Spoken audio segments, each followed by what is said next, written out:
We go into the basics of Python programming.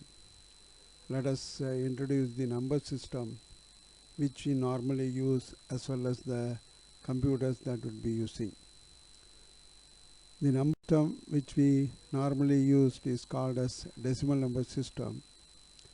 This is called as decimal number system because we are using 10 different digits, namely 0, 1, 2, 3, etc. up to 9.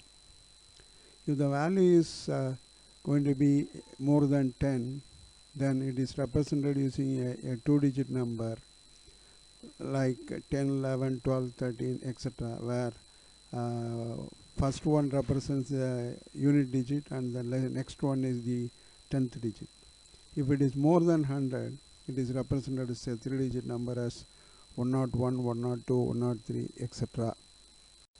Now in the case of computers, it will represents only two numbers, one as 0 and another as 1.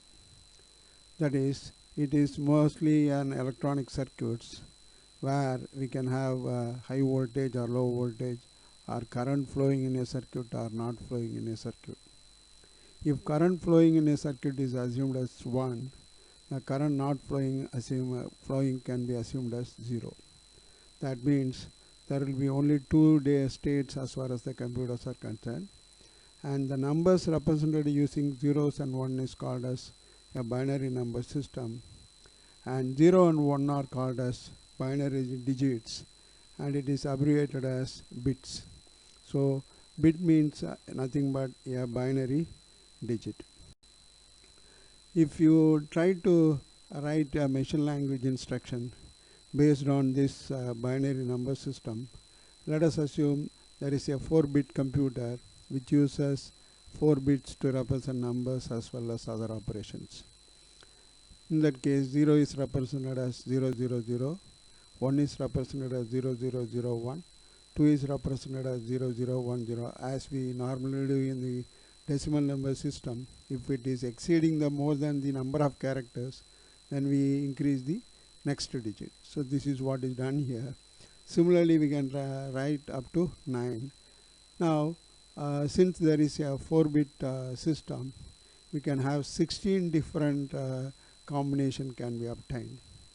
In that case, 0 and 9 can be used. First 10 can be used to represent the decimals in numbers, and the other 6 can be used to represent various operations that can be performed using those numbers.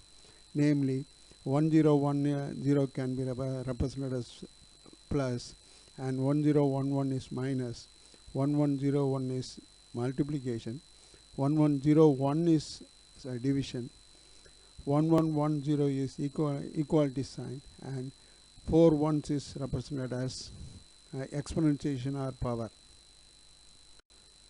Now let us assume we want to add number 6 and 7.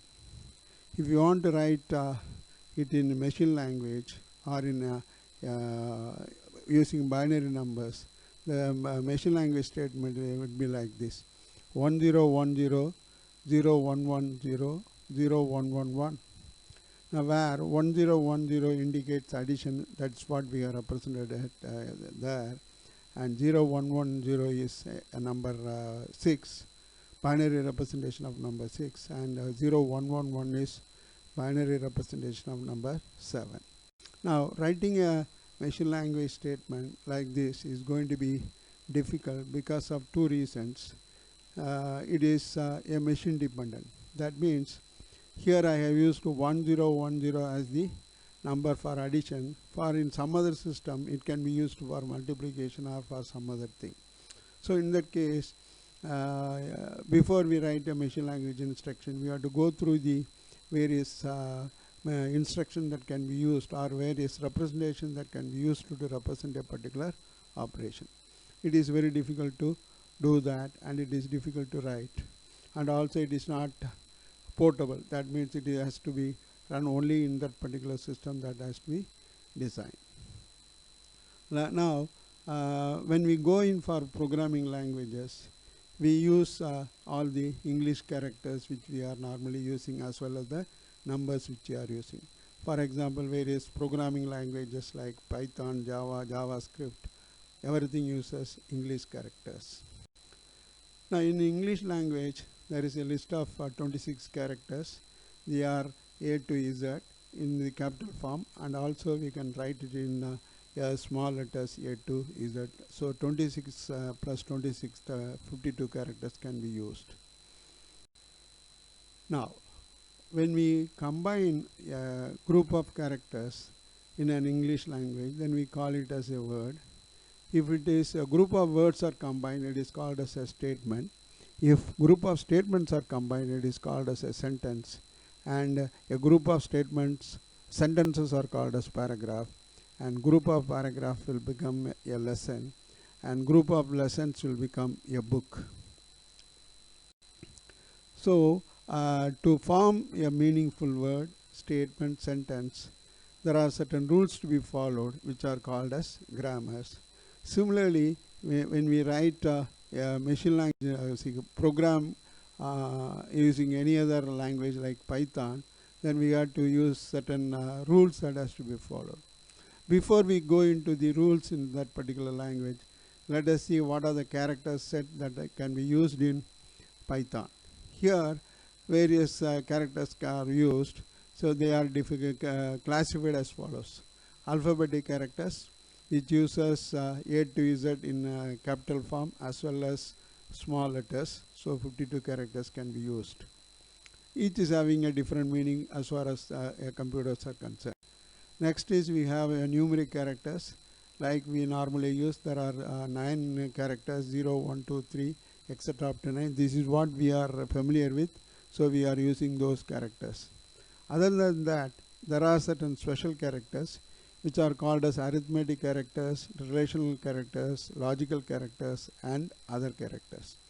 Arithmetic characters are used for addition, multiplication, division, subtraction, as well as finding the remainder in a particular thing. Similarly, relational operators characters are used to check whether a particular quantity is less than a particular one or equal to another variable or constant, or greater than or equal to, less than or equal to, not equal to, like that. Similarly, logical characters are and or not, the results of which is going to be true or false. Depending on that, some decision can be taken. Other than that, certain other characters are used to write a meaningful Python statements. Thank you.